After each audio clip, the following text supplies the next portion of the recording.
Bien, donc nous sommes à l'hippodrome de l'Espar, qui a été depuis lundi dernier occupé par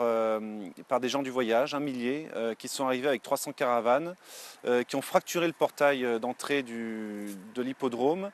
pour s'y installer de façon tout à fait illégale, puisque aucune autorisation n'a été demandée,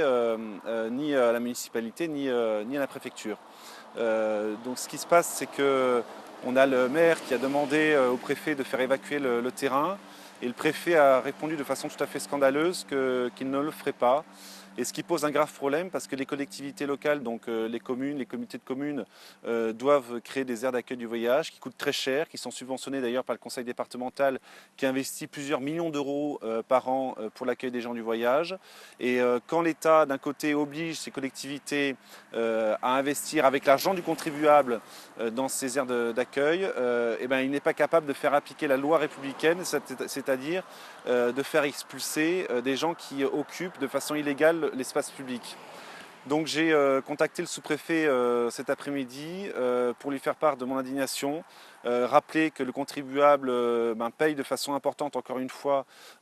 pour la politique d'accueil des gens du voyage et qu'il est tout à fait scandaleux, anormal et quelque part anti-républicain que l'État ne fasse pas appliquer la loi en expulsant des gens qui l'occupent de façon illégale.